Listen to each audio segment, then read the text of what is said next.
You think you got what it takes to be the best? Well, you got my attention. Show me what you got. Boy, is this game an absolute joy to play. Hey everyone, how's it going? Name's XV, and welcome to my beginner's guide to Knockout City. Now, this game is surprisingly deep for how simple its premise is. I mean, you're basically just playing dodgeball. However, they managed to add so many different mechanics that it can be kinda hard for new players to figure out how exactly to play the game effectively. Which is why I'm here. I know that there are a couple of guides that exist on the internet already, but this game has literally been free to public for about 2 or 3 days so far. So, yeah, I think there's still plenty of things that can be learned. So, that's what I'm here for. I'm gonna try my best to explain the mechanics of this game and help you, not end up like that. Now, before we get too deep into this guide, I should point out, I am not a professional by any means. I've only played this game for about a total of 4 hours, and I started playing the day after it became available to the public. However, I have played enough and figured out quite a couple of things that I'm pretty sure most people haven't exactly realized. That, and as of today, the 3rd day that this game has been available to the public, there appears to be a bit of a meta around one of the types of ball variants that I will explain when we get there. But with that out of the way, let me get to talking about the game itself.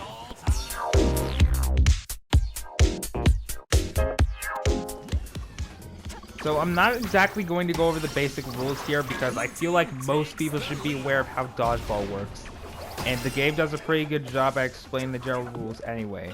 Games are played in a best of 3 format. First team to get to 2 rounds wins. Scoring a round involves getting 10 points. Points are scored by eliminating other players. That stuff should be pretty obvious since the game does a nice job at explaining it. Now, onwards to the actual tips and tricks stuff of this video. Okay, so the first thing I want to talk about is in regards to dodging, because people seem to forget that you can dodge to avoid attacks in this game.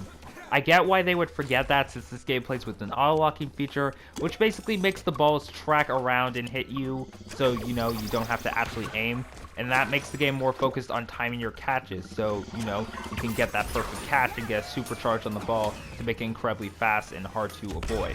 However, you can in fact dodge the balls, which allows the balls to, miss. And that also stops the ball from being charged as well, and you can just pick it up later because it'll be closer to you. You would have to charge the ball up again, but it's actually a pretty effective way of avoiding getting hit by the ball. And something else is that you can actually dodge towards the ball being thrown towards you, and it will bat the ball away.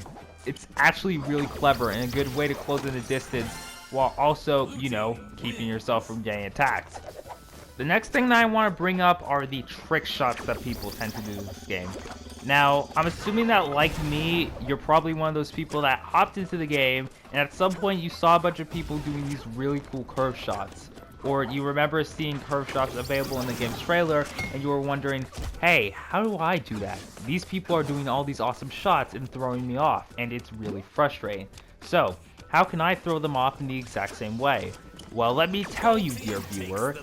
You remember that there are 2 other jump buttons in this game. Triangle allows you to do a flip, and circle allows you to do a spin.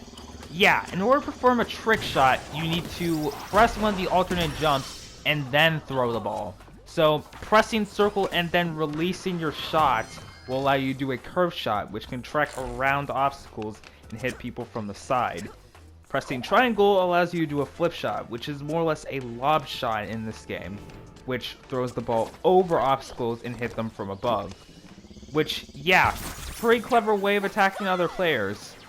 I know a lot of people are probably confused the first time they play this game, because they have no idea how to do these extra trick shots, and they are incredibly useful. So, just remember, you use triangle and circle to perform these alternate shots. I personally think that using a curve shot is one of the best ones, since it comes at such an odd angle, and if you have it charged up, then it can become incredibly hard to avoid or catch in any sort of way. However, if you get the timing down, then it can become a really fancy back and forth maneuver. Speaking of fancy back and forths, another thing that exists in this game that people seem to forget about is the passing mechanic. You can pass the ball to your teammates, and it will automatically charge the ball for them. Yeah, I'm serious. If you pass the ball to your teammate, it gets you an instant supercharge, which is the thing that basically makes it so it's near impossible to catch the ball. So, I suggest doing that, especially since it's a good way to trip up your opponents. You can also pass teammates when they're in their rolled up form, which I think is helpful for getting them to maneuver much faster. Speaking of when your teammates are rolled up into balls for you to attack with, the one thing that I see people always do with this is that they will overcharge the ball so it becomes a bomb, which blows up enemies within an area of effect. Now, there's nothing wrong with this. It's pretty useful when taking out groups of enemies, but you can actually get more damaging effects without having to do that, especially when using the bomb sometimes has disastrous consequences. As you can see right here.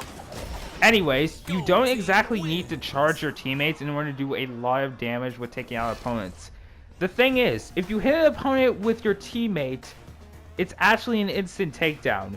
Unlike normal shots where they only do one hit of damage when you throw a ball at an opponent, throwing your teammates at an opponent, if they get hit, it does 2 ticks of damage. I mean, that's basically an insta-kill on anyone that you manage to hit with it. Yeah, it's pretty darn useful. And it's kind of why it annoys me that people seem to only use overcharge when there are much easier ways of dealing with opponents in a much faster time frame than having to wait for the charge or the bomb, which basically gives people a lot of time to react and, heck, even escape from it. I know for sure because I've escaped from a bomb multiple times. Another thing that I'm aware that people are starting to get more used to, but I feel like should be mentioned as well, is the idea of fake outs. Pressing on the right stick will perform a fake out, making it look like you're going to throw the ball, except that you don't, which is helpful for obvious reasons. It can get your opponent to misclick on the catch, allowing you to hit them immediately afterwards.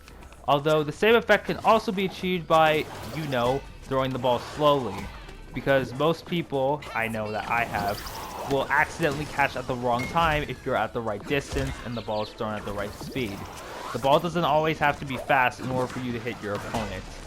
That being said, if you're trying to catch a ball from an opponent, it's a good idea to also go based off of what you can hear and not just what you can see. Of course, what you can see is kind of important. You get that little red outline when you can see that an opponent is targeting you, which is pretty darn helpful in knowing that you need to be ready. But another thing that should be mentioned is the fact that you can hear the ball as it gets closer to you, and when it's at the right pitch and length that you're pretty much sure that it's going to be close to hitting you, that's the point when you want to get ready to catch it. So keeping track of audio is also a pretty useful way in, you know, not getting hit in the face with a giant ball. The last thing that I want to talk about is actually one of the special balls in the game, the cage ball, because this thing has all of a sudden shaken up the meta overnight. Initially, yesterday, when I first checked out the game, nobody knew how the cage ball worked. It seemed incredibly useless. Literally, the only thing that you could do with it was just hit someone with it and trap them, and then throw a ball at them to insta-hit them, because they would have no way to defend against it.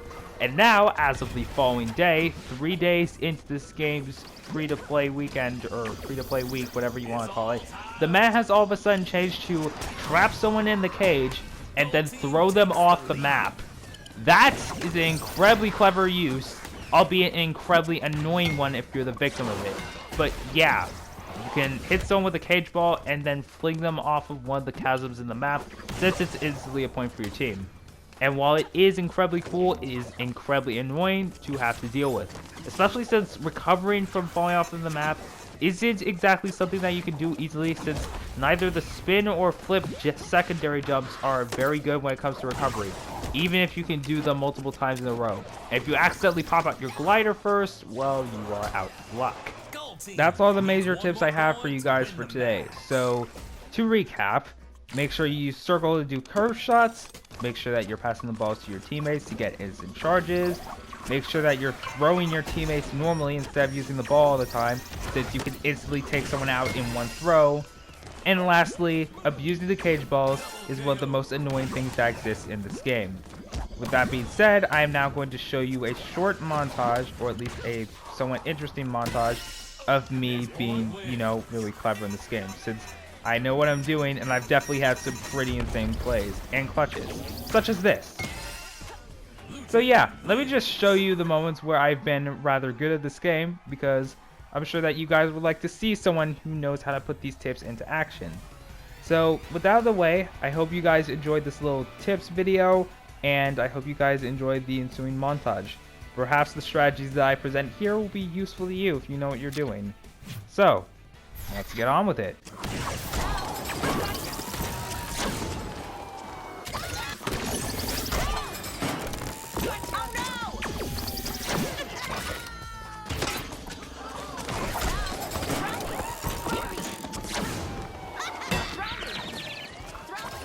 Don't worry guys, I just wanted to show you what dealing with the cage ball meta was like at this moment in time.